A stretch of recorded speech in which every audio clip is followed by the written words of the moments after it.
we have a lot to talk about. There's 2 full books to talk about. Yeah. Yeah, I got 0 to talk about. I'll let you guys do most of it. So I've got like 6 hours of talking points for the World Eaters Cut. But I thought they only had 6 units. You're doing an hour per unit? We're gonna edit that down to a tight 5 minutes. So you're allowed to say, yeah, it's good, or nah, it's bad, and maybe a little bit to elaborate on that. I mean, honestly, it's good. All right, see, there we go. Yeah. Okay, everybody, you can go home. You don't have to listen to the All right, episode. we're done. anymore. We're done. For the blood god. It's good.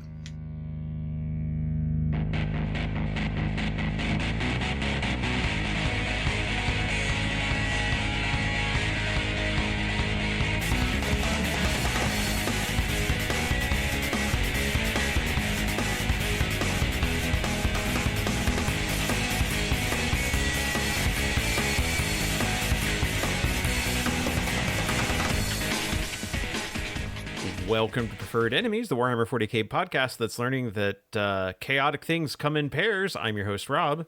Kevin? Dennis? And Richard.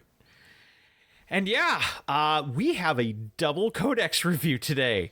It hurts us to have to cram this much into one episode, but we're going to go give it our best. We don't even have time to really talk about that the RoeTaKa detachment got nerfed as we feared it might. And Richard, so unfortunately, that dream of playing it unaltered. Yeah, well, I said I was expecting it, so. I think it lasted, 2 weeks, 3 weeks? And then immediately they're like, oh, wait, we screwed up. Anyway. From what I've heard, it's still playable, but it's just not broken. It's playable. Apparently the entire competitive scene has thrown it into the trash. They're that doesn't mean anything. Yeah. Right. Yeah.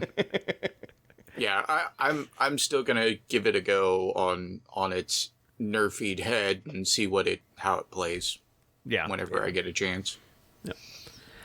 But no, instead of talking about that or anything else, we have the Death Guard and the World Eaters codexes to get through. Woo. And I do want to thank GW for sending us copies of the Death Guard and World Eaters codexes to review, as well as the new battle forces that do contain the new characters. These are coming out at the same time, and they will have gone up for pre-order as you are hearing this. So... we're just going to get right into it. Who do we want to start with? I can start with Death Guard if you want. We could do this in alphabetical order. We could start with Emperor's Children. I heard they came out, right? Yes. And you know what? These 2 codexes make that one feel even worse. Oh, no. Yep. Because there were things that were like, is this going to go away? Is that going to go away? And the answer is no. Yeah. No, not generally. Yeah, we can start with the Death Guard, but I will say this: my worst case fears for like what could happen to World Eaters didn't happen, so I'm good. Yeah, like that sucks for other people, but I'm good. Yeah. So again, 2 codexes to go through in one episode, so we're going to keep the fluff sections down to a relatively short section.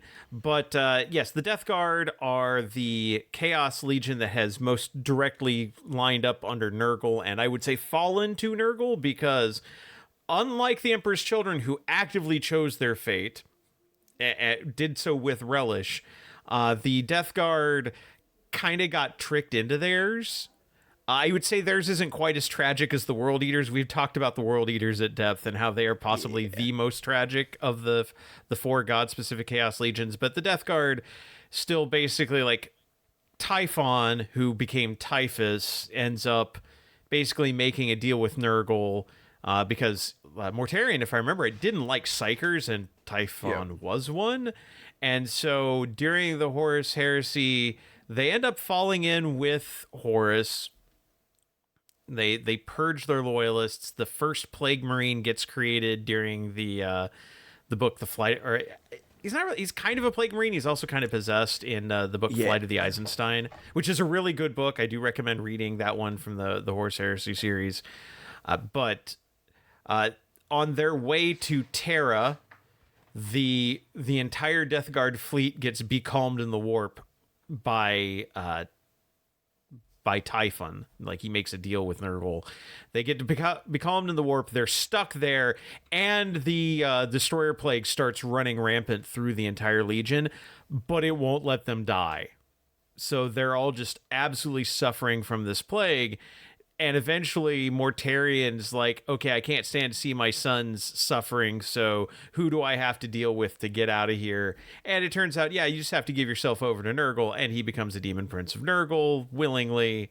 And all bad things come from that decision as far as the Death Guard go, and they have become Nurgle's servants to hate the Imperium and spread plague throughout the galaxy. Without as much joy as Nurgle generally brings to it. They are very dour and unhappy folk. Yeah. They lack some of the whimsy of the Nurgle demons. Yes. But as has been explained by GW, and as we saw in the Emperor's Children Codex, the Nurgle demons are along for the ride, with a couple of exceptions. The heralds, so like the Poxbringer, or the two named ones, Slobbity Bilepiper, Scrivener, something like that. Yeah. So many weird, Particular whimsical... Slimux, the guy riding the snail, like, they didn't make it. The Death Trees didn't make it.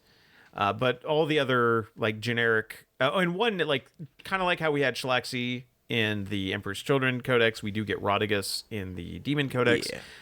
But before we get into all that, we need to get into the army rules.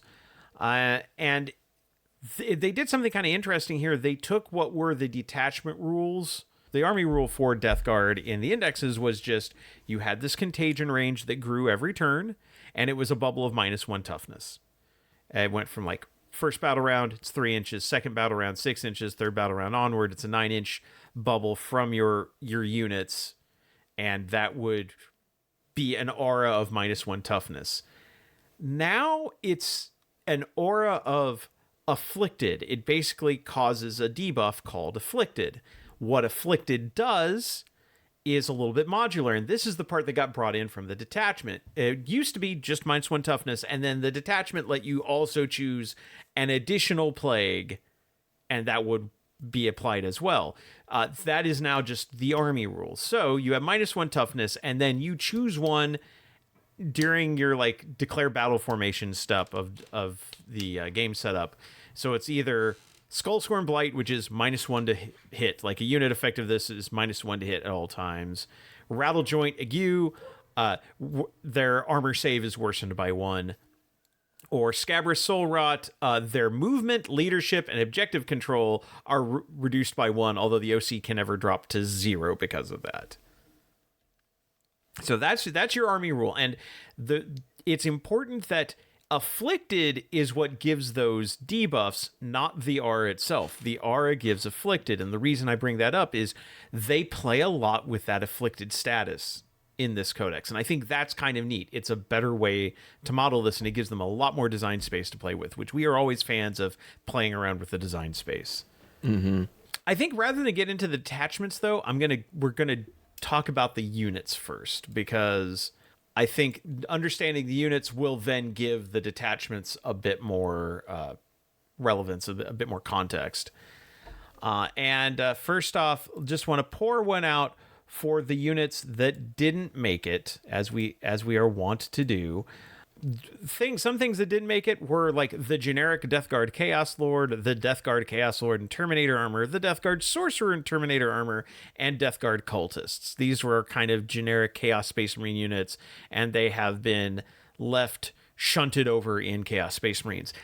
They always felt weird to be in here because, like, we talked about previously, like, that Dean's unit, that there is, like, the I forget the name of it. The sorcerer, the Death Guard Playcaster, yeah, the Playcaster and the Chaos Lord. So it's like they didn't really need those units because they felt redundant in this one. And the Death Guard, unlike the other Legion codexes, have like way too much bloat, like way too many units. So it is actually nice to kind of trim some of these out and be like, no, take poxwalkers instead of cultists.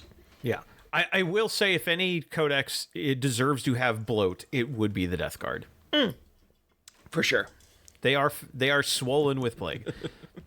But yeah, those 4 didn't make it. Now you'll notice I did not mention the the Defiler or the Chaos Predators or the Hellbrute. And that's because they did keep those. So screw you, Emperor's Children players. You get nothing. And you'll enjoy it.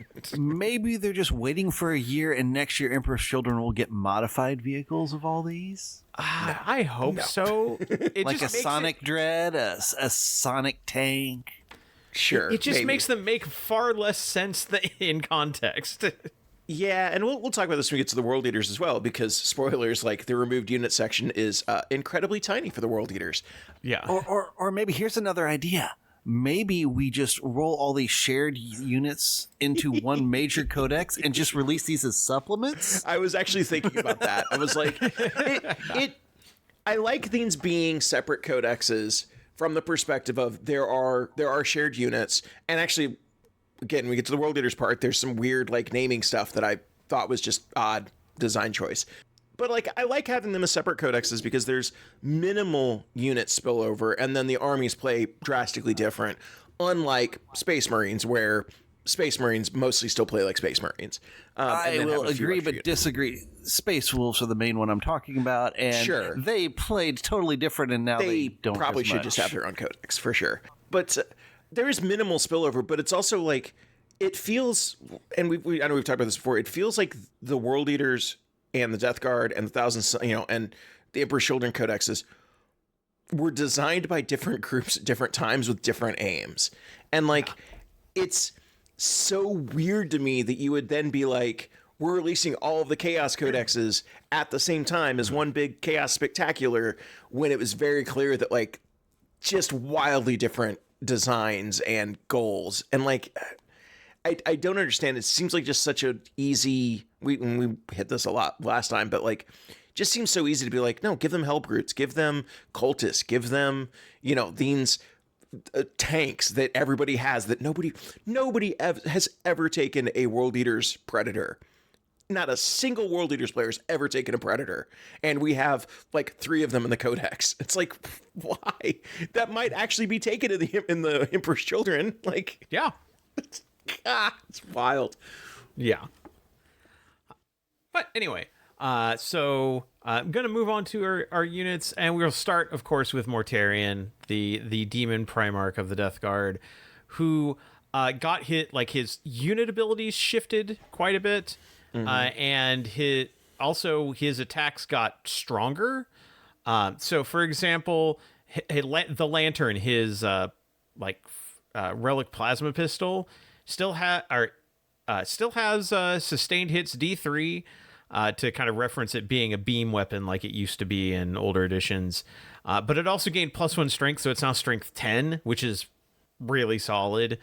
Also got 6 inches of extra range, as did the Rotwind, his psychic attack. Nice. So he's got more range. His melee weapons, Silence, his giant scythe, he got a bit of an upgrade there as well. His strike, which is like 5 attacks, hits on 2s, strength 14. AP -3 used to do a flat 4 damage. It's now D6 +1, so you might do less, but you might do way more. Also gained devastating wounds. Nice. And like most Death Guard weapons, it has lethal hits, which it already did. His sweep, which also had lethal hits before, now has sustained hits 1, and is +1 strength and +1 damage. So it's strength 8, AP -2, 2 damage, 15 attacks. That is a Marine killer right there. Like, he will just wade into a unit of Marines and obliterate it. I like adding sustained hits to like the sweep attacks too, because it's like you're throwing 15 dice, you're going to get some 6s, which means you're going to do some extra. Like, it really doubles down on what that option is, which I like. Yeah. And then his Lord of the Death Guard ability used to be like another Aura ability. Now that's the ability where you choose 3 abilities. And it's either a reactive move for Death Guard that are within, like, if an enemy unit moves within 6 or within 9 inches of a Death Guard model that's within 6 inches of him, the Death Guard model can move up to 5 inches. Or fight on death on a 2-up for Death Guard models within 6 inches. Or reactive shooting, just for a Death Guard unit within 6 inches that's been shot at. Nice. Which also, all of those affect friendly units. So he is always within 6 inches of himself. So whatever you choose, he might have a reactive move. He might have a 2-up fight on death, which is terrifying if you kill him in melee. Or reactive shooting. And as we mentioned, his shooting attacks are actually pretty decent. And then his Host of Plagues, which used to be the pick one of these 3 ability, is now a 6-inch aura of every enemy unit within 6 inches rolls a d6. You add 1 if they're afflicted. So again, we're going to see this trend of anything that is afflicted, like a lot of things will get increased effect or only affect afflicted units.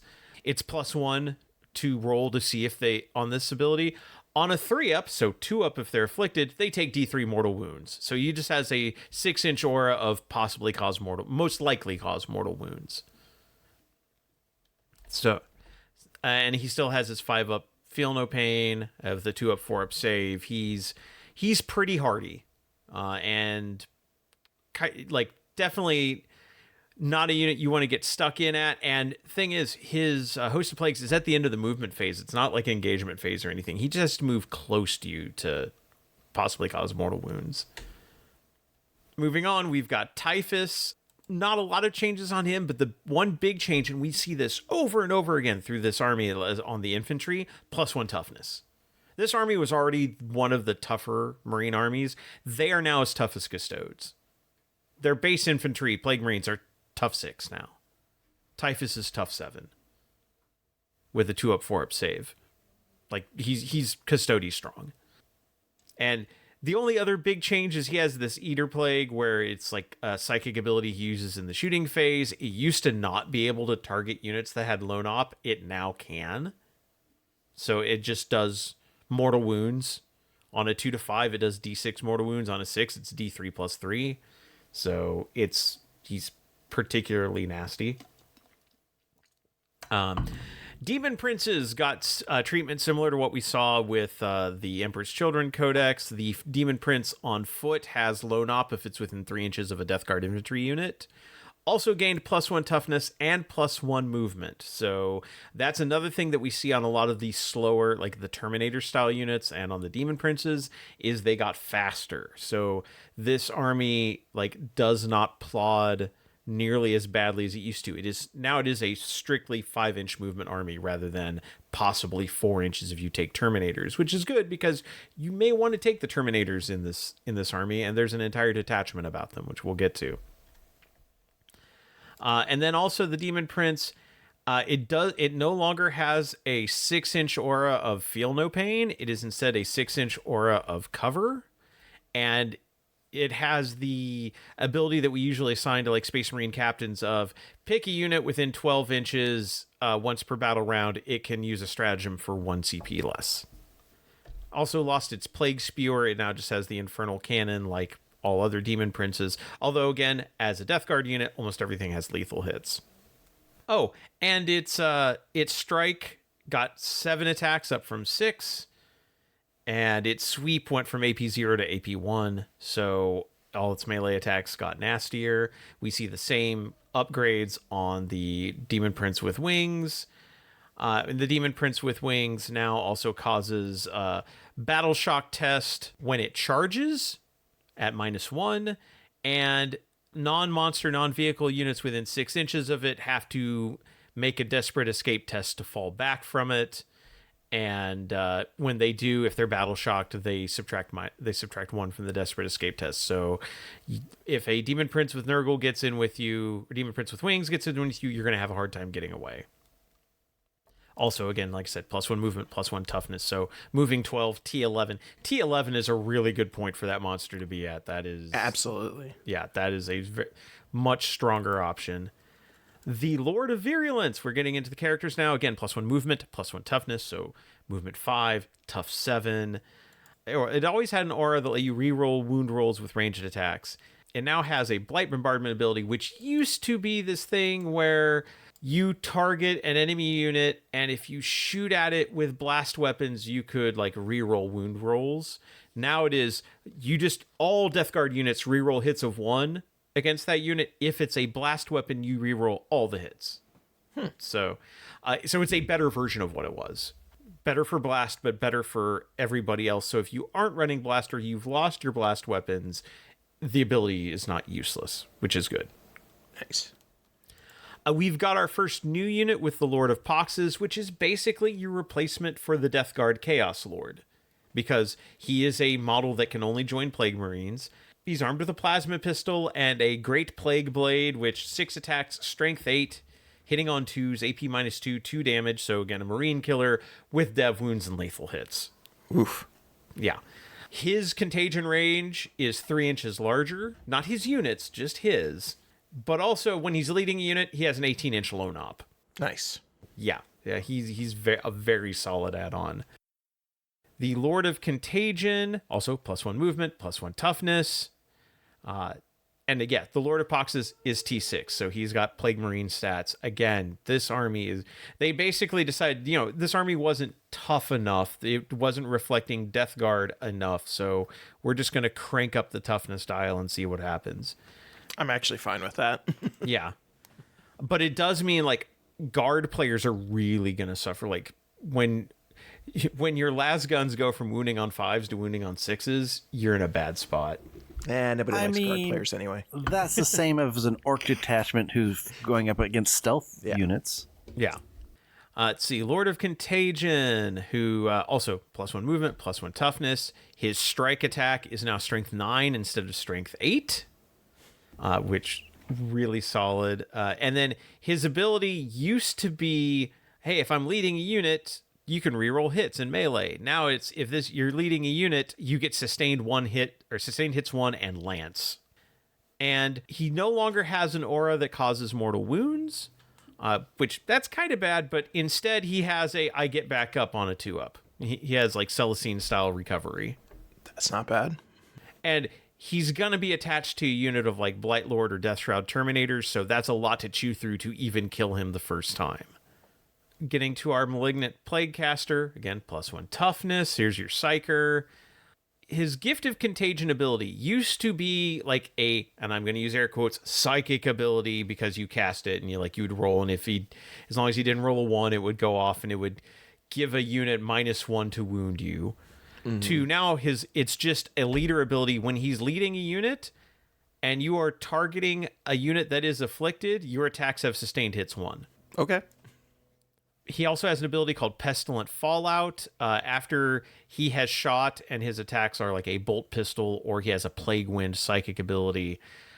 And this only works if he hits somebody with Plague Wind. So in the shooting phase, he selects an infantry unit that's been hit by Plague Wind. Until your opponent's next turn, they are enfeebled. If they are enfeebled, they are -2 to move. This also used to include a -2 on advance and charge. They got rid of that, so they toned it down to just 2 on movement. Also, they added the ability for him to lead poxwalkers. Yeah, I noticed that. I was I don't think that was there before. It was not, and that plays into another one of the detachments later. You have the Noxious Blightbringer, who's the guy with the big bell above his head, and they have made him into an anti-psyker unit. His Cursed Plague Bell, which is his melee attack, he literally hits people with the bell. It is anti-psyker 2+ now. Wow. Okay. Yeah, anti-psyker 2+, 5 attacks, hits on 3, strength 4, AP 0, 2 damage, but doing it, anti-psyker 2, not too shabby. He had a Sickening Vitality rule, which allowed a unit to reroll advance and charge rolls. It is now that plus an additional inch of movement, which this is a slow army. That's even better. Mm-hmm. And they also replaced his The Bell Tolls ability with something called Toxin of Misery, which is a 9-inch aura of Forest Battle Shock if a unit is below starting strength. So if you're in your opponent's command phase, if you are within 9 inches of a unit that has taken any damage, they have to make a battle shock test. If they are a psyker unit, they're at -1. So he is kind of a dedicated anti-psyker. Also can now join poxwalkers. And can join poxwalkers even if someone else has joined poxwalkers. Interesting. So we now have 3 units who can lead poxwalkers, because you have Typhus, and you have the Malignant Plaguecaster and the Noxious Blightbringer. You've got now we're getting into all the add-on characters, and this is where we do have a lot of bloat because this codex has always been chock full of generic characters, and I'm glad they took out 3, but man, there's still some very dedicated ones here. So you've got the Foul Blight Spawn, who's the guy who has like the Plague Spewer. He used to have, hey, if this model is leading a unit, they get fights first. They have toned that down considerably. Yes. Instead, it is in the fight phase, you select one model from your army who has this ability to use it. If you do, until the end of the phase, that model's unit has fights first. Each model can only do this once per game. So you can have up to 3 Foul Blight Spawn, and that means you will have up to 3 units during the game who can get fights first for a turn. They also tone that way down in the World Eaters Codex too. So like, it seems like in general they have realized that fights first is a huge ability and are like, we're gonna tone this back and not pass it out so easily. Yeah, it's a very strong ability. They've definitely toned it down. And then he's got an additional rule called Putrefying Stink. You cannot start or end an advance move within 9 inches of him, which seems strangely specific. But here it is. And again, like all these characters I'm talking about have been getting +1 toughness. Again, like pretty much all your infantry is +1 toughness. The Biologist Putrefier, who's got like the rack of all the vials on his back, and he's got the injector pistol. His Hyper Blight Grenades ability gained 2 strength. It's already Assault Blast lethal hits. It's now strength 7 instead of strength 5, so it's noticeably more powerful. And his pistol, which used to be just a pistol, is now anti-infantry 2-up precision. Which is pretty scary because it's also 3 damage. Jeez. When he's leading a unit, their weapons have lethal hits, which doesn't seem like it's going to do much because almost everything already has lethal hits. But in addition, they crit on 5s instead of 6s. So now they're lethal hitting on 5s. Useful. And then Extraction of Fresh Disease is an interesting ability. The first time this model's unit, so whatever unit he's attached to, or just himself, destroys an enemy unit as the result of a melee attack until the end of the battle, add 6 to his OC. He becomes OC 7 if you kill a unit with his unit. That interesting. That's wild to me. Like, you put him on a unit of Plague Marines or something, because that's the only thing he can join is Plague Marines. Yeah. He's in a unit of Plague Marines, which already are like OC2, and now he's adding 7 to that if they kill a unit in melee. That's crazy. That's wild. Yeah. The Tallyman actually got toned down quite a bit. He still hands out CP in your command phase if you roll a 7-up on 2d6. That was always that was the main reason you took him. Yep. But on top of that, his plasma pistol is no longer special. It doesn't have sustained a D3 anymore. And his malicious calculations ability, it used to be just a straight, hey, if he's leading unit, +1 to hit. It is now, if he's leading unit, they can ignore modifiers to hit. Which is still not bad, but it's way less powerful. The Plague Surgeon, the last of our special characters here, his aura of healing 3 wounds automatically within 3 inches has been removed. Instead, he has his Tainted Narthecium just can restore 1 destroyed bodyguard model to his unit. So he can only lead Plague Marines, so if he's leading a unit of Plague Marines and they start dying, he can return 1 every command phase. Instead of doing just random heal, like being able to run up to like Mortarion or a Demon Prince and heal them 3 wounds. But then he also has an Inflamed Infections ability.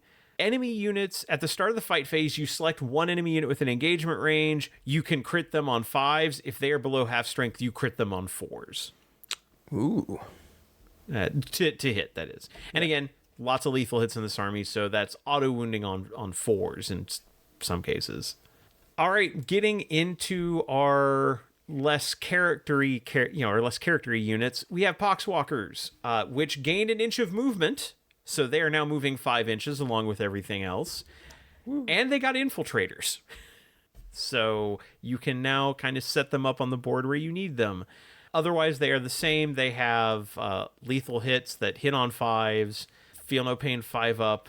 Anytime they destroy a non-monster, non-vehicle model in melee, for every model destroyed, you add a poxwalker to the unit. And if Typhus is attached to them, and this was actually in the index, this is not a new ability. If Typhus is attached to them and he uses his Eater Plague to do mortal wounds, any models destroyed by that count as models killed by poxwalkers for this ability. So nice. He can help really fill a unit back up. Also, poxwalkers can go up to 20, so you can have big squads of them if you want. Our last actual character, they kind of snuck this one under the wire by hiding it under poxwalkers, but the Icon Bearer, he no longer gives +1 to battle shock tests. Instead, it's just once per battle, pick a Death Guard unit that's battle shocked within 12 of him. They're not battle shocked anymore, so it's basically a free insane bravery once per game. And then we get to Plague Marines. Again, as I said, toughness 6. So this is a very hardy unit. This is going to be, this is your battle line Marine unit.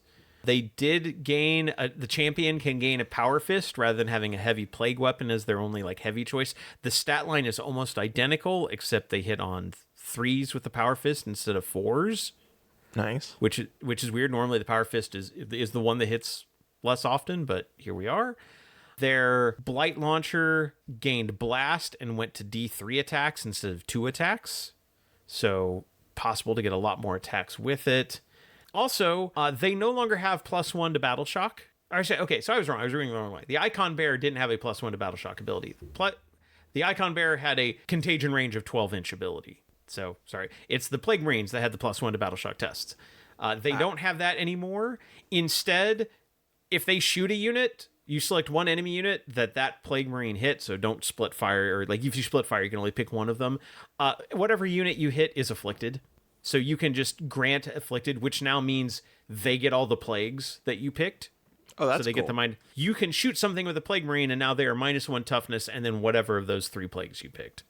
So you now have a way to just grant afflicted to things on the table with your battle line shooting, which is all 12 to 24-inch range. That's actually a really cool ability. I like that a lot. You've got now get into the 2 Terminators. The Blightlord Terminator gained a movement, gained a toughness, as we saw with the Terminator characters.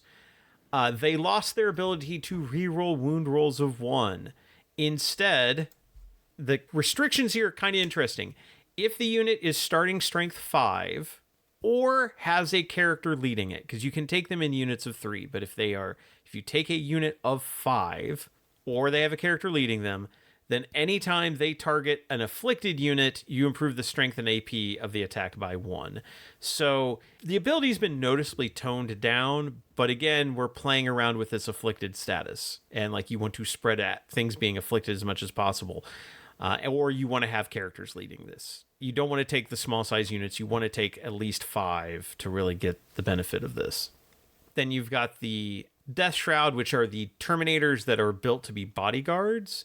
Again, +1 movement, +1 toughness. They have a sweep option with their melee attacks that gained +2 attacks, but it lost its strength. So it went from 6 attacks, strength 5 to 8 attacks, strength 4, but again, they're all lethal, but they're also AP 1 instead of AP 0, so they really retooled the sweep attack here. They no longer grant that minus, if there was a character attached, then if the strength of the attack was higher than their toughness, it was -1 to wound. They got rid of that. It's now, if there's a character leading it, the character has a 4-up feel no pain. Okay. And also, if they are set up with Deep Strike, afflicted units basically act like teleport homers. You can Deep Strike at 6 inches from afflicted units instead of 9. Interesting. We get into Hellbrutes, which again got a buff at +1 movement. So their Hellbrutes are moving 7 instead of 6. So again, this army is getting a little bit faster. Their abilities are replaced. Now, Diseased Malice is one of their abilities. Every time they attack a afflicted unit, add 1 to the wound roll. So +1 to wound anything that's afflicted, in addition to the -1 toughness that unit already has. And then they did the thing where, hey, if it's got dual close combat weapon, like dual melee weapons, you get 2 extra attacks with the melee weapons. So like if you take dual Hellbrute fists, or if you have a Hellbrute fist and a Hellbrute hammer, whichever one you choose to attack with gets 2 extra attacks. I like that because World Eaters got the exact same thing, but like it used to be like, oh, you had to take 2 specifically the Hellbrute fists, and you got like twin linked. So now it's like, no, if you just take 2 combat weapons, 2 melee weapons, you get extra attacks. Yeah, I like that. Yeah. Much easier. Also, again, just like to note, a unit the Emperor's Children doesn't have for reasons, I suppose. Yeah. It's cute that you guys that Death Guard now moves 7. That's cute. Yeah. Chaos Spawn. They were already 8 inches of movement. They went from tough 5 to tough 7 with a 4-up save. They also got Deadly Demise 1, so when you kill one of them, it explodes, or it has a chance to explode. And I already had, Feel No Pain 5-up, which is a pretty normal Chaos Spawn thing, especially for Nurgle. It also got a 6-inch Scout move. So this is like one of the fastest things in this book. Yeah. And if you attack the Chaos Spawn after you finish making your attacks, this is each time a melee attack is allocated to a model in this unit. So for each attack you do against a Chaos Spawn, after you finish making their attacks, roll a d6. And so for each attack up to a maximum of 6, for every 4-up you roll, the attacking unit suffers a mortal wound. So you don't even have to hit them. You just have to allocate an attack to them, and you risk taking mortal wounds as it spits at you. That is the most Nurgle thing ever, and I love it. Yeah. And like the ones in the Emperor Children book, OC1. So they're not unuseful action monkeys. Poxwalkers are also perfect. They are also OC1, so they can perform actions. So you actually have some better options than you do in the Emperor's Children book for like cheaper units. We get into the Death Guard specific vehicles, the Myphitic Blight Hauler, the little angry little trike demon engine. Got its Deadly Demise went from 1 to D3, but also the unit size dropped from a max of 3 to a max of 2. They did also make sure their Tank Hunter's ability, which, I mean, this has been a vehicle that is made to kill other vehicles because it's got a missile launcher and a multi-melta. Their Tank Hunter's ability now also works against monsters. And instead of just being +1 to wound, it is also +1 to hit. So you're hitting vehicles on 2s. You're hitting monsters on 2s. You're wounding, and +1 to wound with Melta actually kind of makes the Strength 9 not feel so bad. Also, that's a multi-Melta with lethal hits. Yeah, that's nice. Yeah. No, these things for killing vehicles, very nice. Also, I would like to point out that it's good that they include one in the launch box they're doing. It's not exactly a launch box, but the army box they're doing. The Blight Hauler's always been one of them, like, very useful things because it's a good shooting attack. It has a lot of mobility. OC3, tough 9, like, it's always been an incredibly useful unit. Oh yeah. And if I remember right, the Blight Haulers were one of those like easy build kits they released like back in late 8th edition. Yeah, they're like a 13-part like push fit kit that comes in green plastic. Yeah. They are relatively cheap for like the in unit, like the real world cost of buying a unit. They are good. Like they move around. They're a cool looking model. I like them. I've always liked them. Them and the bloat drone, which is kind of the next option, are like always ones that I always make sure I have a space for, 1 or 2 of each of those in every army, because what they add to the rest of the slow-footed, like, lumbering army is really needed. Oh, yeah. And, at $30 a piece, they're temporarily sold out right now because they're really good and they've got to restock. But, yeah, when I was playing Death Guard, I had a trio of these things, and they were fantastic. Like, absolutely loved them. And they're still very solid. And, 10 inches of movement makes them one of the fastest things in this book. Yeah. Also tied for fastest thing in the book is the fetid bloat drone, which has been split into 2 units because we can't balance weapons when everything costs, when there are no options. So at least no point options. So the fetid bloat drone with the heavy blight launcher got shunted off into its own datasheet.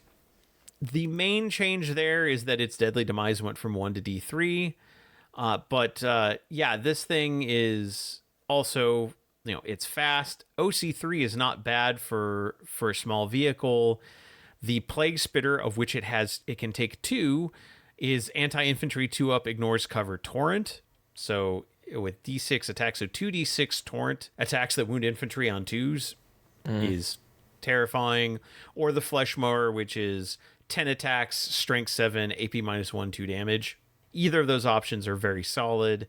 And then it has the ability to shoot or charge after falling back. So it's really you can't really get it stuck in. It can still, it's hard to stick it in if you are fighting against them. They can always get away. On the other hand, the version with the heavy blight launcher it's a weirdly worded ability, but in your shooting phase, each time this model makes an attack that destroys an enemy unit, before removing the last model in that unit from play, roll a d6, adding 1 to the result if the unit you are destroying is afflicted, and then on a 5-up, so you just roll once, for a 5-up, each enemy unit within 6 inches of that last model being removed is also afflicted until the start of your next turn. So it's better to shoot at units that are afflicted, and that because that means it's a 50-50 shot that you're going to afflict everything around it. But you also have to kind of like, okay, your opponent's picking up all the models. Okay, like pick that. Okay, stop before you pick up the last one because I need to measure from there. Which does give your opponent a little bit of control over where the ore is going to be measured from. Yeah, that's interesting. Like, I like the mechanic of like this unit like dies and like, affects the other units around there. I like that. But yeah, that's very clunky. Yeah. I also don't know how you would do it better. So yeah, it's going to be a tricky one to adjudicate cleanly. And like now, don't get me wrong, the heavy blight launcher is a very good weapon. 36-inch range, D6 plus 2 attacks, strength 10, AP -2, 3 damage. I mean, at that point, you might just shoot at a vehicle within, say, okay, everything within 6 inches of the vehicle might end up being afflicted. Because it's also blast, but blast and lethal hits, which D6 plus 2 plus the extra bonus from blast attacks means it's also really solid at killing infantry, including maybe even Terminators. So at 3 damage a pop. So, I mean, it's good against everything. It's just a messy rule at the end. Yeah. The Plague Burst Crawler, the mortar tank that the Death Guard have, their Entropy Cannon and Rot Hail Volley Gun both gained 12 inches of range, so now they're hitting at 36 instead of 24, which they needed the range with the last cannons, not going to lie, because that's what the Entropy Cannon is. It's last cannon with lethal hits at strength 10, AP -3, D6 plus 1 damage. It did lose an OC. It's only OC3 now instead of OC4, so it's not as strong at just camping on an objective, but it's still a large enough vehicle that you might as well camp it on an objective and just make it a real pain for your opponent to deal with. And then it has an ability that it had before called Spore-Laced Shockwaves, but instead of that causing battle shock, so like if you hit a unit with that, it would cause battle shock. Now it's every time you select a target for the mortar, specifically for the mortar, you roll a d6 for the target and every other unit within 3 inches of the target, even before you've rolled the hit. So this is just automatically going to happen. Whether you could whiff everything, this will still go off. You add 1 to the roll if they're afflicted. Again, we see stuff that it gets better against afflicted stuff. On a 6-up, so a 5 if they're afflicted, the unit being rolled for is struck by spores. After resolving all of this model's attacks against the target unit, each unit struck by spores suffers D3 mortal wounds. So now it's a mortal. You have like a mortal wound splash attack. Okay. Which is not bad. No, that's fun. We get into the Chaos Predator Annihilator and Destructor. Again, you don't get to have these Emperor's Children players. Haha. Meanwhile, I'm crying in Emperor's Children because I have two. Oh, get over it, baby. Says the person who can't get over not having melee Terminators. Right. We all feel our pain in different ways, sir. Oh, I know. So it's just funny when I make fun of other people. Yeah. So the Predator Annihilator lost its Annihilator ability, which was just like better at wounding monsters or vehicles. Yeah. Instead, it has metallophagic infection. In your shooting phase, after this model has shot, you select an enemy monster or vehicle unit hit by one or more of those attacks. Roll a d6, adding 1 if they're afflicted. On a 5-up, they suffer d3 mortal wounds. So even if I don't manage to wound you, as long as I hit you, I might still do damage to you, which is very solid. And again, you just pick one thing that you shot at, so you can still, like, you could split fire with this and like, oh, that one's near death. I will make that one take the mortal wound test. And then you've got the Chaos Predator Destructor, which is like the anti-infantry one. Instead of its Destructor ability, it has Hail of Corrosive Disease. After you shot, you select an enemy unit that's not a monster or vehicle that you were hit, that was hit by one of those attacks. All your other Death Guard units have improved AP by 1. So kind of like what the Castigator tank does for Sisters. Mm-hmm. So I kind of like the idea of the Chaos Predator Destructor being a force multiplier. I dig that. Yeah. It gives it might a actually different... have people take them. Yeah, it gives them a different role. I like that. The Defiler is back. Again, not for you Emperor's Children players. It gained +1 toughness to T11, which I don't know if that was necessary. I will disagree and say that wasn't necessary, as having played against 3 Defilers yesterday, it's hard enough getting past T10. Yeah. And especially since I thought GW had learned their lesson when they changed all of the Eldar Wraith Lords from T11 to T10 because, T11's too tough. We should not do that anymore. I guess it's just Death Guard. they Their just whole hate thing is Eldar. Right, Eldar are supposed to be fragile. Nurgle is supposed to be tough. So, yeah, this makes sense to me. Yeah. Lethal hits are going to be my friend. Yep. Yeah. Which, speaking of lethal hits, the Defiler Battle Cannon gained lethal hits. Yeah. So, D6 +3 attacks with lethal hits and blast, hitting on 3s, strength 10, AP -1, 3 damage. That was unnecessary, but I'm here for it. And it still has its Scuttling Walker ability, so it can move over short terrain features and through friendly monster and vehicle units. But it also has Barrage of Filth now. In your shooting phase, you just pick one unit that was hit by one of the attacks this thing can have, and, Defilers can be made of gun if you so desire. That unit loses the ability to have cover. Barrage of Filth was my hardcore metal band in college. I played bass for Barrage of Filth. And then finally, the last couple of things that are Death Guard, the Chaos Land Raider, unchanged. Well, okay then. Yeah, it still does what it did before. It still has the assault ramp and Nurgle's aura. Nurgle's aura on a brick of that size is a pretty big aura, so not a bad choice. And then Chaos Rhino lost self-repair, which is something we saw in Emperor's Children as well. And instead, it lets you reroll. This is, again, kind of a weirdly worded one. After the Chaos Rhino shoots at something, then if a unit got out of that particular Chaos Rhino, it can reroll wound rolls when shooting at the same thing. Okay. It's not bad. It's just kind of weird. It's a standard transport rule. Voton have that, and the Falcon is that for Eldar. I mean, it's there. It's not super useful, but it's there. Yeah. And then they did keep their fortifications. Sucks to be you, Eldari players.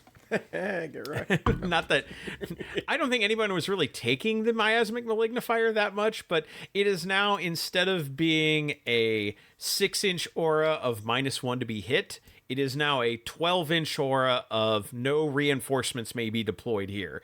That might make it worth taking. Yeah.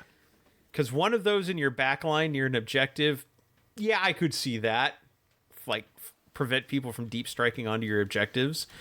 Or put them near table corners to prevent people from getting easy scoring objectives like that.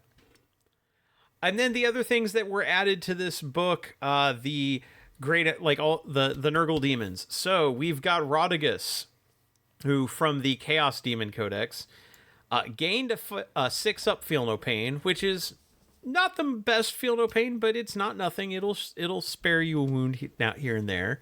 Yep.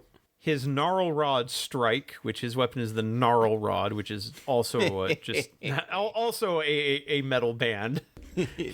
Played bass for Gnarl Rod. Got hit the strike, got +2 strength. The sweep got +1 strength.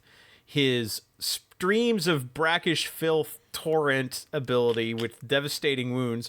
You don't want to think about where they came from. Nope. Nope. Butt sweat. Also gained +1 strength and already had devastating wounds and torrent. So, yeah. So then he had the virulent blessing ability, which was like select an enemy unit within 18 inches, and all your Nurgle demons get +1 damage against them. It's the same, except it's specifically the Plague Legions, which are the Nurgle demons in this book, and it's a 24-inch range instead of 18. And then his Deluge of Nurgle aura, that is an aura, a 6-inch bubble of... It used to be halving their movement and OC. So if a unit got within 6 inches of them, they cut their OC and movement by half. It is now -2 movement and -1 OC. So toned down, but still very effective. The generic Great Unclean one got a similar set of changes to its melee, strike, and sweep, +2 strength and +1 strength for the strike and sweep, respectively. Also gained 6 up, feel no pain. And now his Demon Lord of Nurgle aura, which used to give a feel no pain 6 up to Nurgle demons within range, is now just +1 toughness to Nurgle demons within range. And then he's always had an aura, or not an aura, but an ability to target a enemy unit within 12 inches, and they're -1 toughness. Plague Bearers did not really change, other than they got the new sticky objective wording. So we are starting to see units get the wording change. So it's like, if their level of control ever goes above your level of control, that wording. But otherwise, they are still a sticky objective unit, which makes them really good for the Demonkin style detachment in this book. Plague Drones are unchanged from their Chaos Demon version. Beast of Nurgle also still mostly unchanged, except they gained Scout 6 inches, which again makes them one of the faster starting units, and they just love to play. Also, they still regenerate all their lost wounds if you don't kill them. And then Nurglings, they have an ability called Mischief Makers. It used to be like every time an enemy unit within engagement range of a Nurgling was selected to fight until the end of the phase, they are -1 to hit, but it used to not affect monsters or vehicles. It now affects everything that's not Titanic. So Nurglings can absolutely tie up somebody regardless of what they are, as long as they're not like a Titanic knight. That makes sense. So that's the units for the book. So again, we're seeing a lot of playing around with the afflicted status and an increased toughness across the board. So now let's get into the detachments. We have the Virulent Vectorium, which is kind of the generic "this is good for everybody" detachment. And they basically got the remnants of the Index detachment ability, which was sticky objectives, plus the objective gains Nurgle's Gift. So it has the same contagion range if they sticky an objective. So again, very solid. Good for Plague Marines. Good, again, you're spreading the afflicted status everywhere, even after you move off an objective. Mm-hmm. Your enhancements: the Demon Weapon of Nurgle, crit on 5s in melee. Solid. Again, with all the lethal hits, that's a lot of extra wounds. Furnace of Plagues. All these are Death Guard only, so any Death Guard model can take them. Furnace of Plagues. All your melee weapons get +1 strength, +1 attack, and devastating wounds. That seems like that should be the demon weapon rather than the critting on 5. Seems like it, but whatever.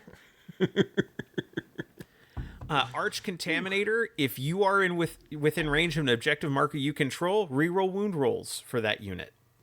And then Revolting Regeneration, 5 up, feel no pain. For the model that took it, not for the whole unit. Yeah. And stratagems, you've got Putrid Detonation. You can auto-trigger vehicles exploding. You gotta love that. To be honest, I think this should be, this detonation, auto detonation, should be just a, universal global stratagem, and then, Death Guard gets, maybe a better version of it or something, but... Yeah. I just love the idea of, auto-exploding vehicles. Right. Auto-deadly demise. So, not only do you auto-deadly demise, you also, any units that took mortal wounds are afflicted. Heck yes. Disgustingly resilient, which costs 2 CP, reduced incoming damage by 1, which is the disgustingly resilient ability we used to have in like older versions of the Codex. Mm-hmm. I don't know if it's worth 2 CP in many cases.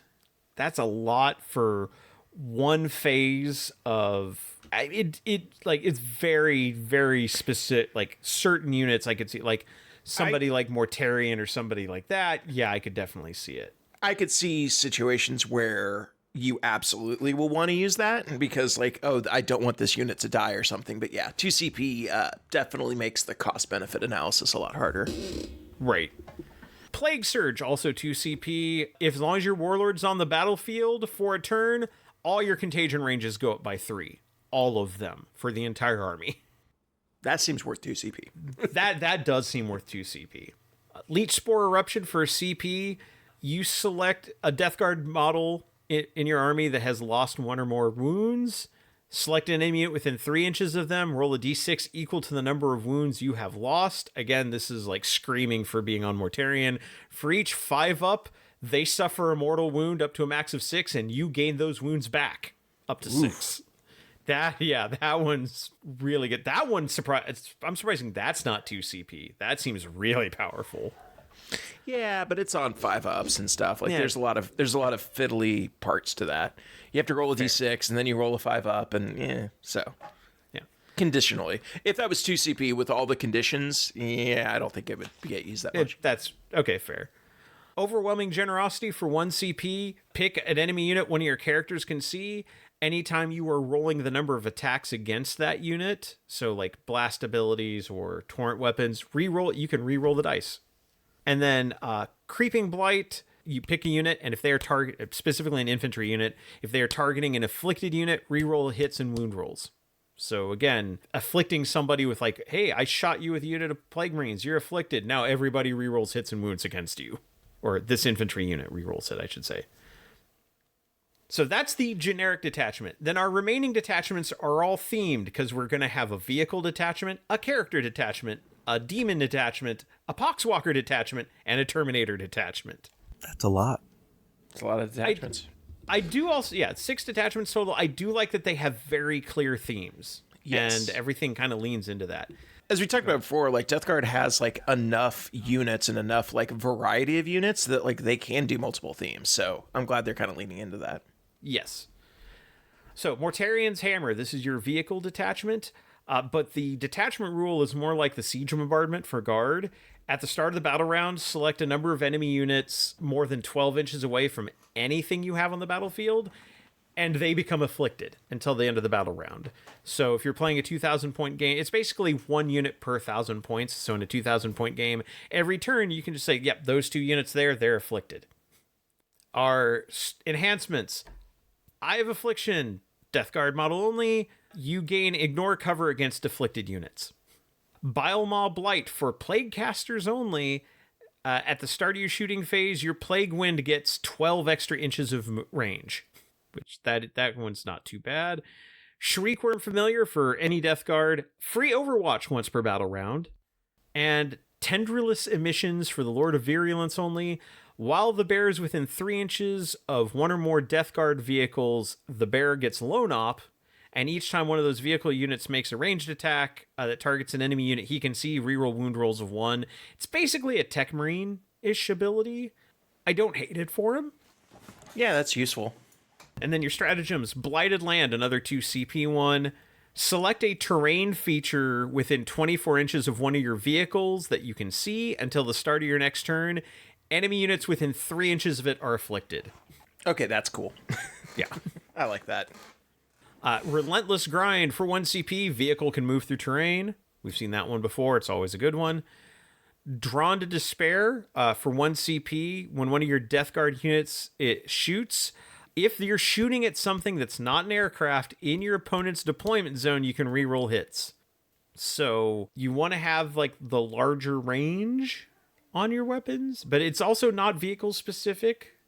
So like it could be for like Plague Marines or things like that, but also like for Plague Burst Crawlers, that's really nice to reroll hits on somebody who's like, I'm going to hide in my deployment zone. Too bad. Font of Filth for CP, one of your vehicles gains assault on all their weapons.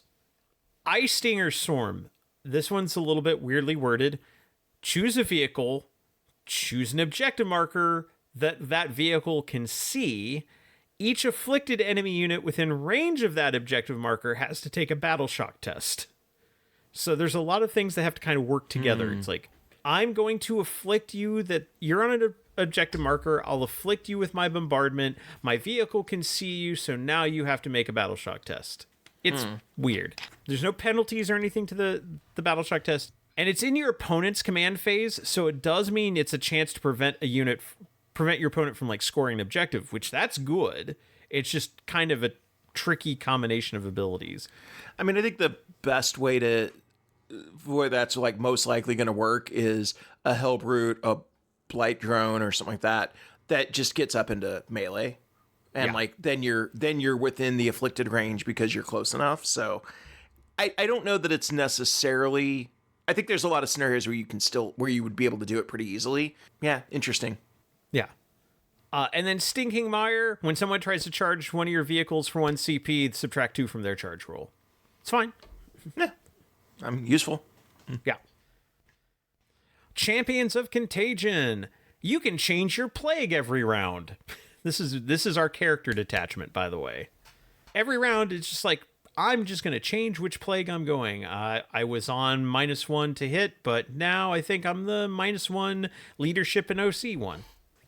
Your enhancements, these are all specific to particular character models. So the final ingredient for the biologist putrefier only, after the bearer's unit has fought, if you killed one or more characters, select a plague until the end of the battle. When an enemy unit is afflicted, it has both plagues.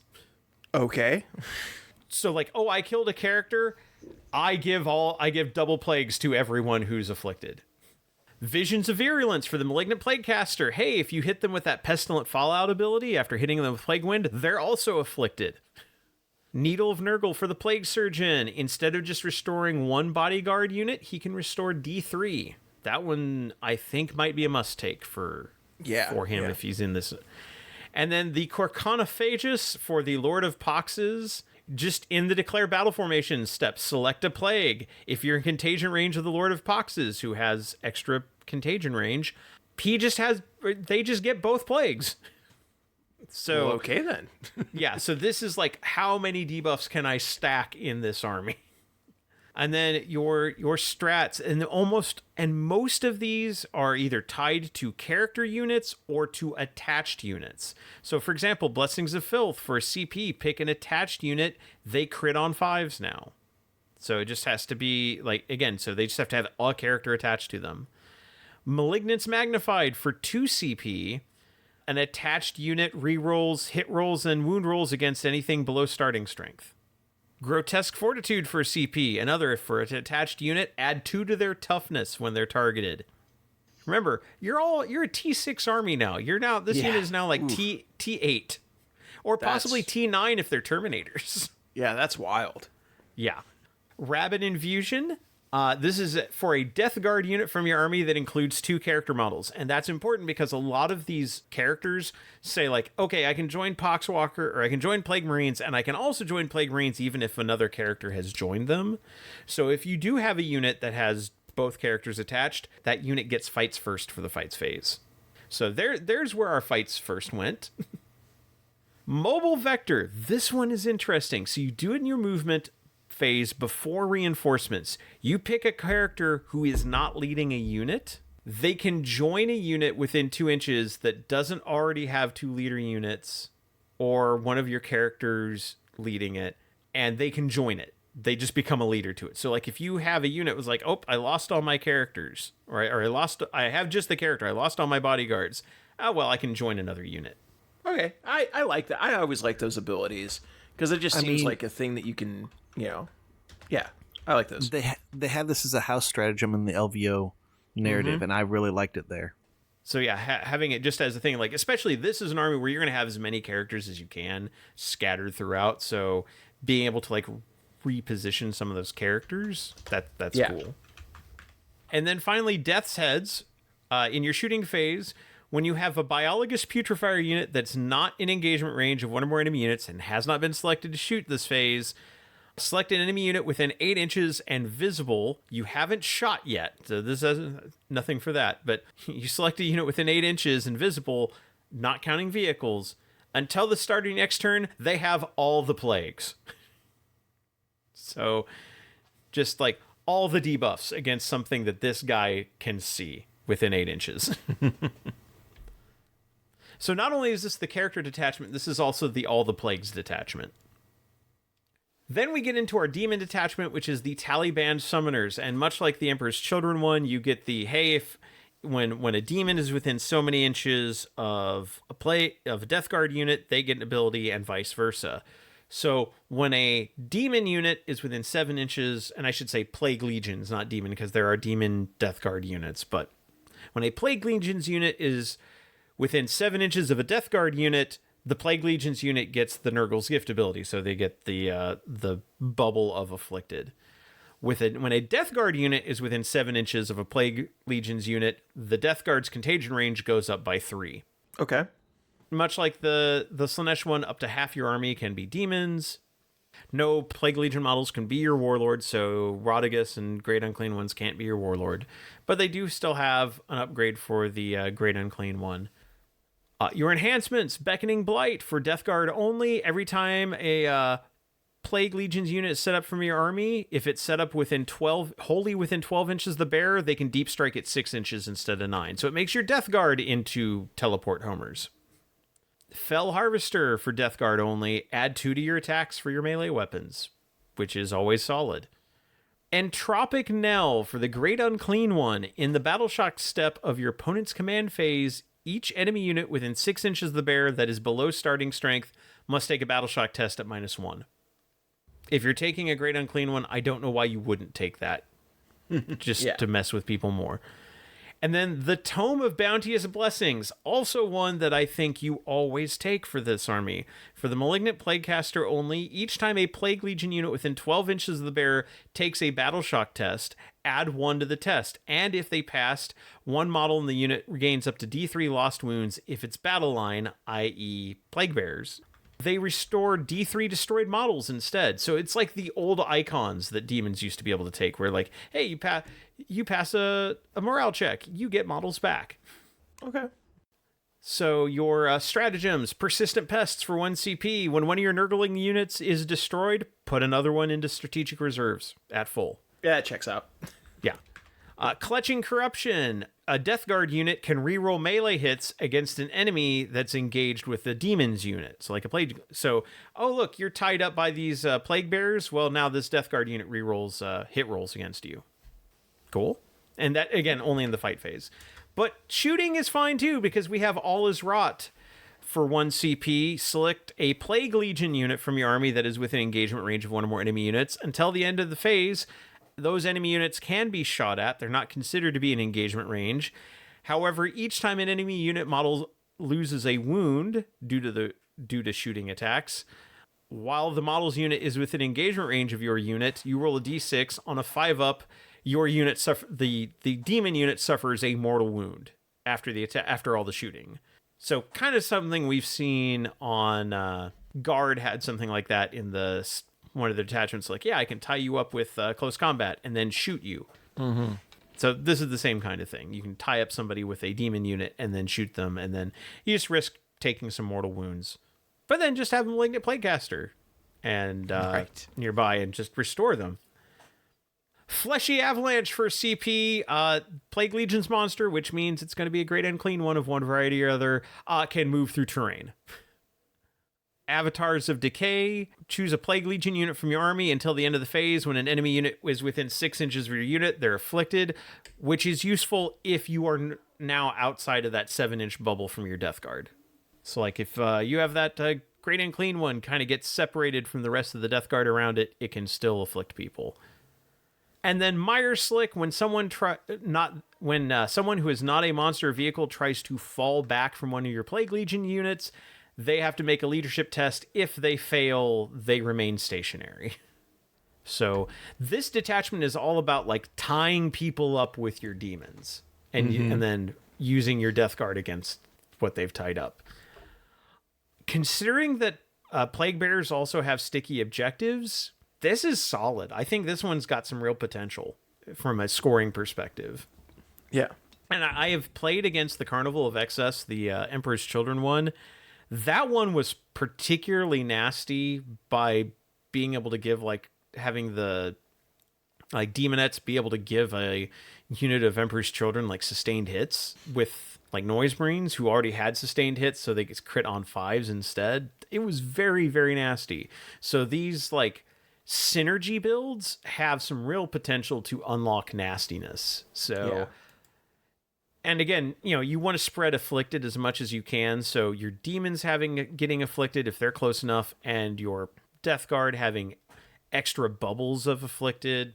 I can definitely see some work getting done with this one. And again, all like with Plague Bearers being battle line, which means you can take up to 6 units of them, and they're not that expensive.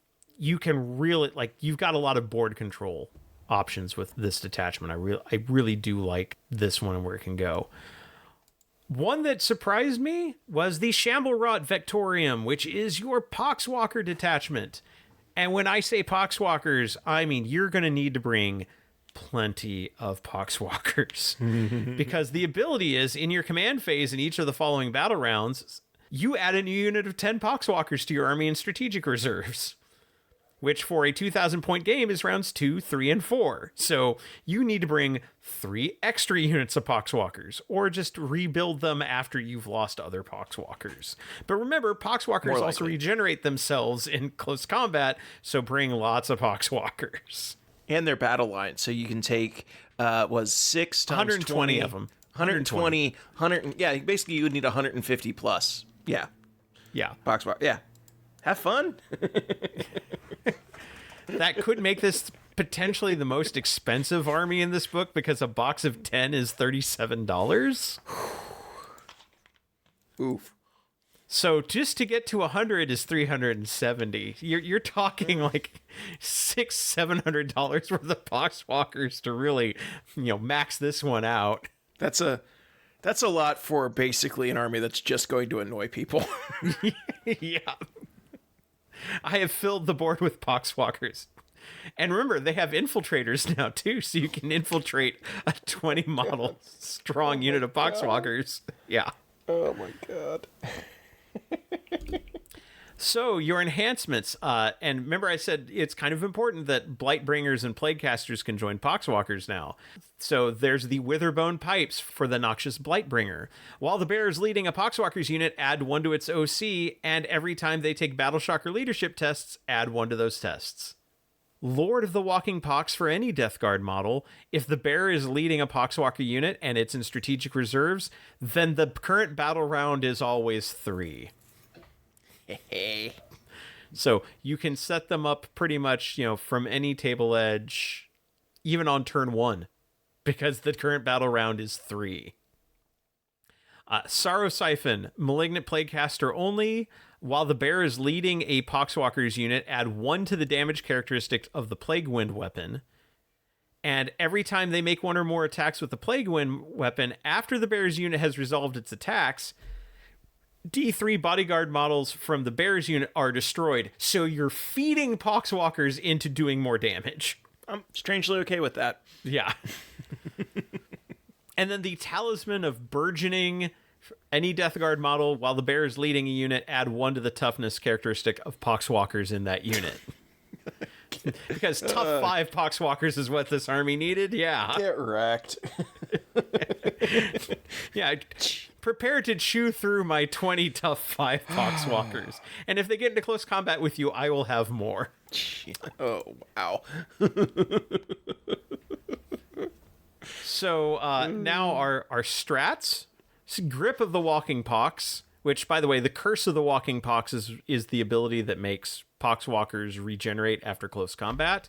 Grip of the Walking Pox. In the fight phase, just after an enemy unit has selected its targets, you select a Poxwalker unit from your army that was selected.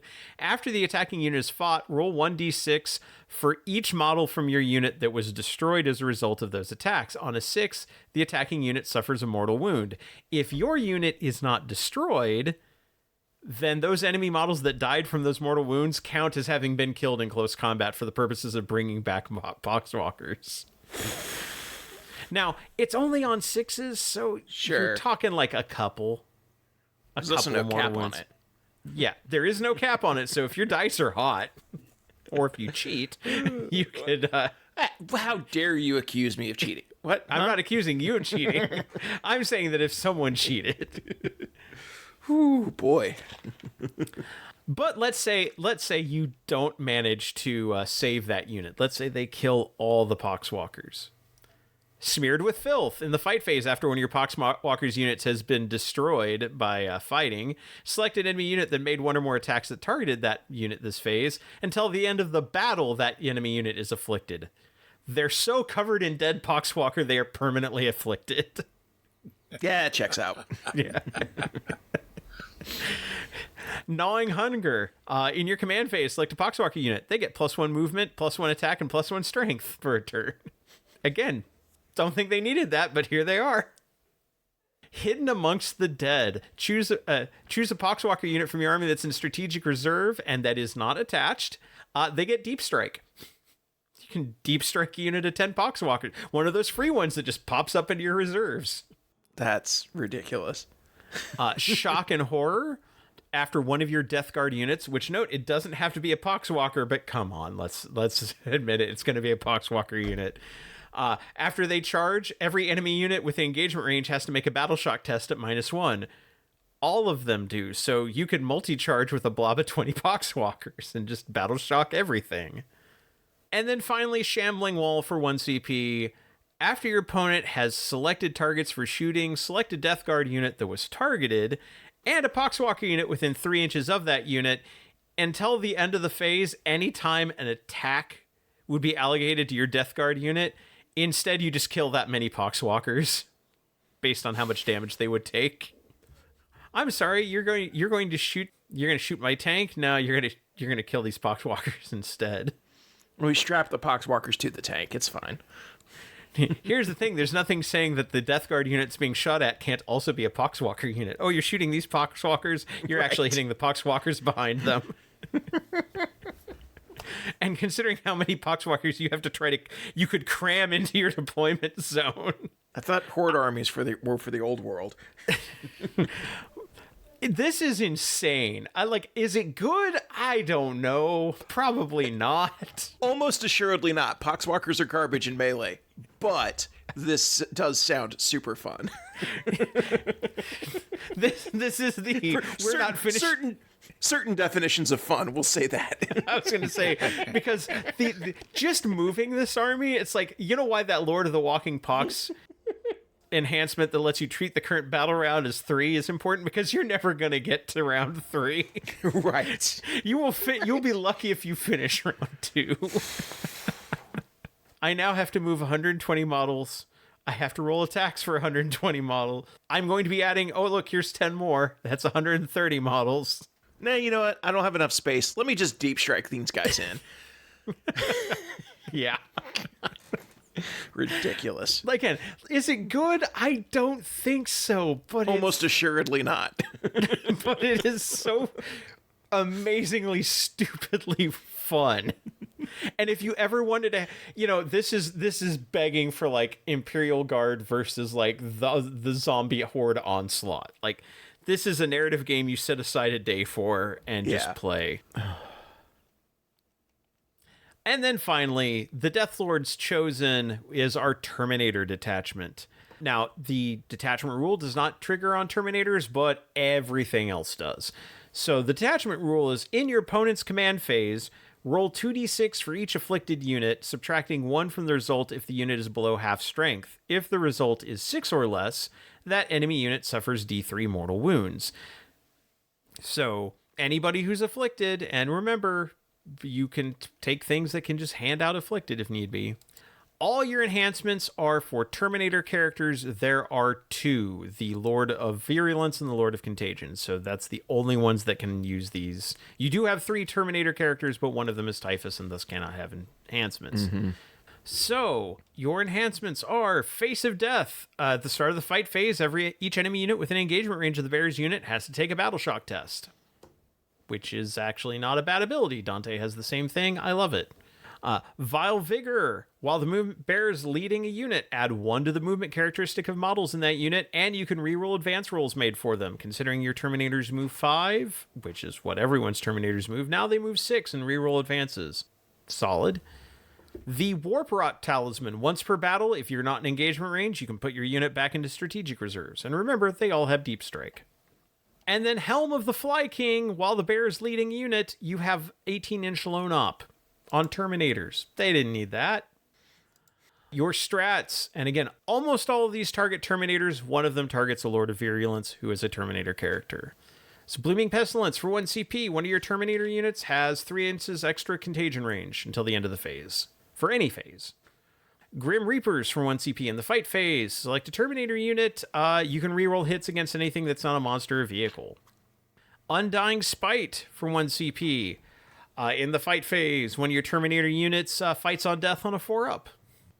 Signal Pox for the Lord of Virulence. This one, again, is weirdly worded. So you select a Lord of Virulence, you select an objective marker he can see within 30 inches, and until the start of your next turn, while an enemy unit's within range of that objective marker, they're afflicted.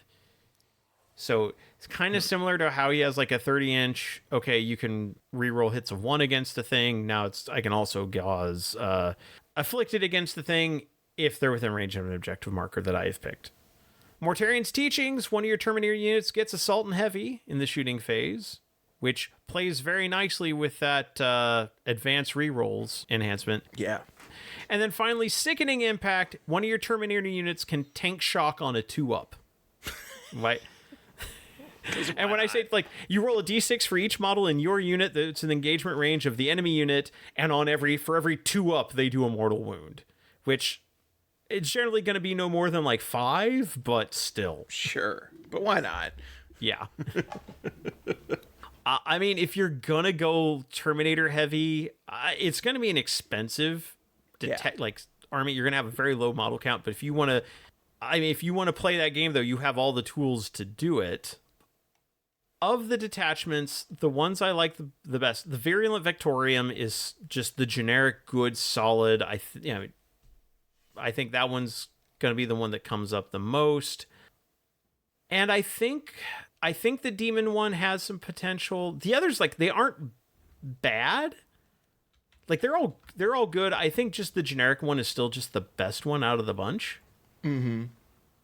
Because it's generally good. The others are so specific on what they affect, especially with, like, the strats. That's like, for example, if I'm taking Mortarion, I don't think I take anything other than the Virulent Victorium because, like, I can't really use any of the other strats with him. Maybe you take the Taliban Summoners, maybe.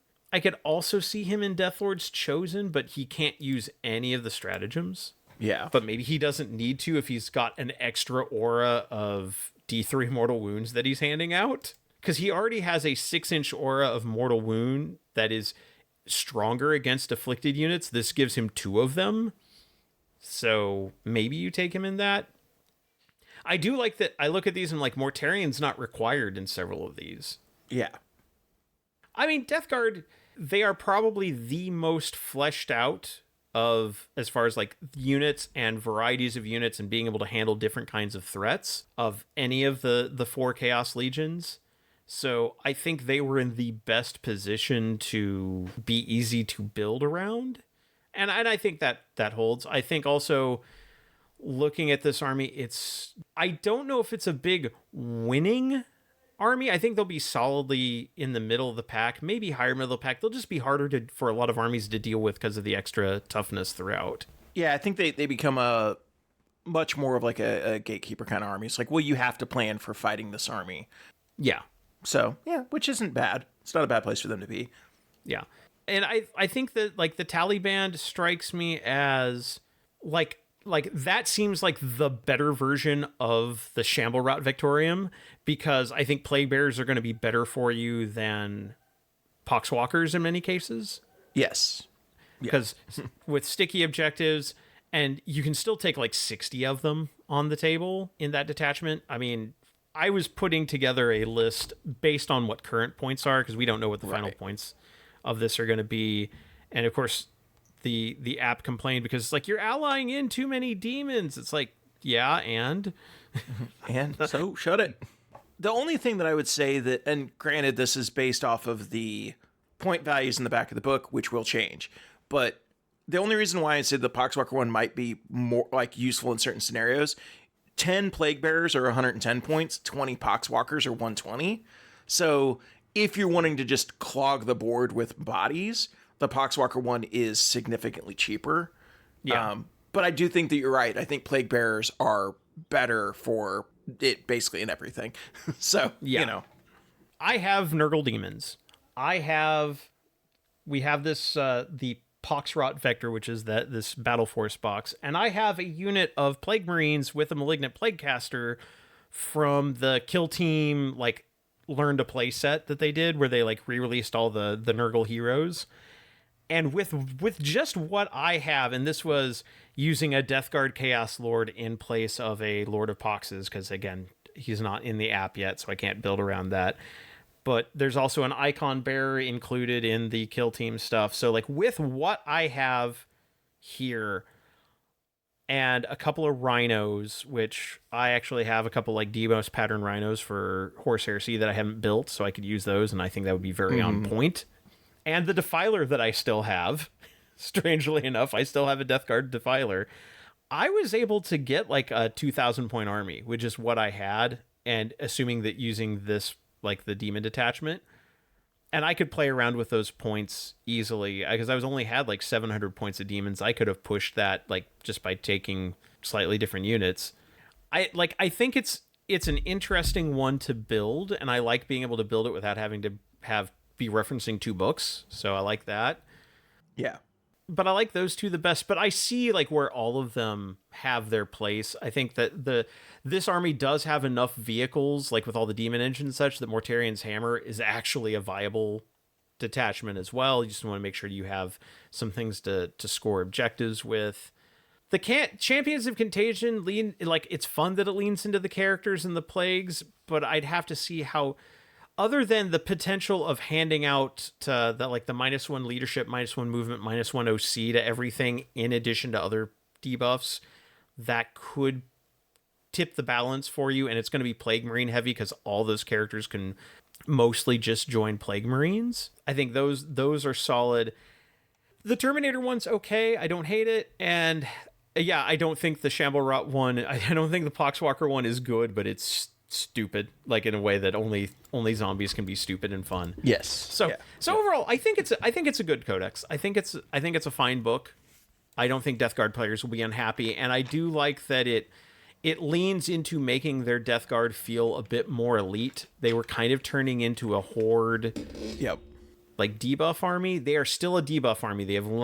They're leaning hard into the debuffs, but they're keying more things off of the debuffs. I think changing the aura from just being, oh, if you're in this aura, you have the plague, to if you're in the aura, you're afflicted, and being afflicted is what gives you the plagues, and then spreading that out and doing more things with that keyword is what really makes this army click a bit better. I think Death Guard will be doing fine with this. I do like how this is going to play. Yeah, I agree. And I do think that they are, this moves them closer to what the vision, or like what people think Death Guard should be, rather than what they were before, where it was like, yeah, you take a bunch of Plague Marines and just flood the, it's like, this makes them, makes them feel more elite, which I like. Yeah. I don't know. I'm on the other side. I think, well, probably Death Guard people will be happy, but I think this makes them feel harder to play against, because those extra toughness, I don't know, dealing with just Chaos Demons and someone who's interested in Death Guard is just like, oh my, higher toughness, I'm going to need bigger guns or lethal hits, and it's going to change the way my playstyle, because I'm now tailoring to try and add Death Guard into the army, or into my I need to kill this list, which is, I guess, what you guys were alluding to when you said this might become a new Gatekeeper army. Yes. Yeah. Absolutely. Yeah, that's like this. Basically, now we have 2 armies that are in this spot, because, like I said, Custodes fit into this slot now too, where you're dealing with a T6 army that has solid saves, and it's just going to take a lot to chew through. This has the potential to bring more bodies than Custodes for sure, but if you have to be able to deal with this. But like, again, will this army necessarily tear up the field? I mean, they've got decent killing power, but and decent scoring power, and that, again, that's why I think that first detachment with the sticky objectives puts them in an even better spot than the other detachments. But yeah, it will be a tough army to deal with for a lot of, it'll take some adjustment. All right, well, I think it's time to take a break. We've got one more book to cover. But first, if you like what we're doing here, there's a couple of ways you can help support us. One is on Patreon. We are at patreon.com/preferred enemies. If you want to support us there, it's an online tip jar. We put in, there's no tier level. We haven't put in the $200 a month Amulet of FOMO level yet. But we may wait till after Midwest Conquest when you're done with all your 3D printing so we can open you up to the fans. But if you do want to support us there, even at just $1 a month, that gets you access to our Discord, where we love hanging out and chatting with people, sharing hobby projects, stuff like that. It gets you on the credits of our YouTube version of these podcasts. And it just really does a lot to help support us, because thanks to you, we are income neutral. You support our recording service and our web hosting and help replace microphones when we need to replace tech. So we really do appreciate all the support we get there. Other things you can do is support us on YouTube by subscribing to our YouTube channel and liking videos, commenting, etc. Also, thanks to the person who commented on our most recent, the video version of our Adepticon preview, where they pointed out something interesting, that apparently GW in Australia shipped a lot of their stuff out of the warehouse there to the US to prep for the tariffs. And so stuff in Australia was harder to get, but that helped them kind of build up their stock in the US so they could keep things at the current price level. I still haven't found my Shining Spears. Shining Spears have been sold out everywhere around here. Yeah. Also, thanks to the person who wrote in on our Spotify. Thank you to our Spotify subscribers for thanking us for talking about the tariffs and how they're affecting tabletop gaming. And sadly, we are seeing our first companies starting to shut down because of the tariff costs. So it is a real thing to have to deal with. But thank you for the support and for us kind of talking about the subject. And the third thing to support, as we talk about the price of things going up, boy, this is an awkward segue, is our merch store. I am so good at bad segues. Although I will say, if you are a US listener, I believe all our stuff is produced domestically. At least the product creation is. It ships really fast. It does ship fast, and the merch is good quality. I bought a polo and a hat, and they're really nice. Yeah, so if you go to preferredenemies.com/merch, that's our merch store. You can buy hats, t-shirts, magnets, mugs, things of that nature. But anyway, we're going to go ahead and take a break for sponsor identification, and when we come back, it's Kevin's turn to shine with the World Eaters Codex. See you in a bit.